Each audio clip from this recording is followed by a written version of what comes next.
Virat Kohli the king the legend. বন্ধুরা, KKR বিরুদ্ধে তার ব্যাট থেকে আমরা একটা দুর্দান্ত সেঞ্চুরি দেখতে পেলাম। 60 বলে 105 রান। আর এই সেঞ্চুরিটা নিয়ে তার আইপিএল ক্যারিয়ারের 9 নম্বর সেঞ্চুরি পূরণ করলো কিন্তু বিরাট কোহলি। দুর্দান্ত খেলেছে, 60 বলে 105 রান করে। যদিও একটা সুযোগ পেয়েছিল, রবমান পাল তার ক্যাচটা মিস করে।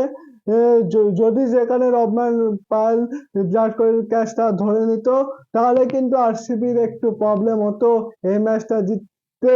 হয়তো কলকাতা এই ম্যাচটা জিতে যেতে পারতো, কিন্তু তোমার মনে রাখতে হবে যে বিরাট কোহলির মতো লেজেন্ডকে সেকেন্ড চান্সটা একদমই দেওয়া উচিত নয়। আর বিরাট কোহলি কালকে সেকেন্ড চান্সটা পেয়ে আরসিবি কে ম্যাচ জিতালো, নিজের সেঞ্চুরিটা পূরণ করলো, কলকাতাকে এই আইপিএল এর প্লে অফ থেকে বার করে দিল।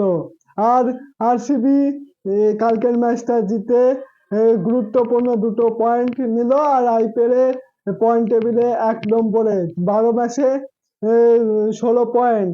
আর হয়তো একটা ম্যাচ জিতলে তারা প্লে অফে কোয়ালিফাই করবে।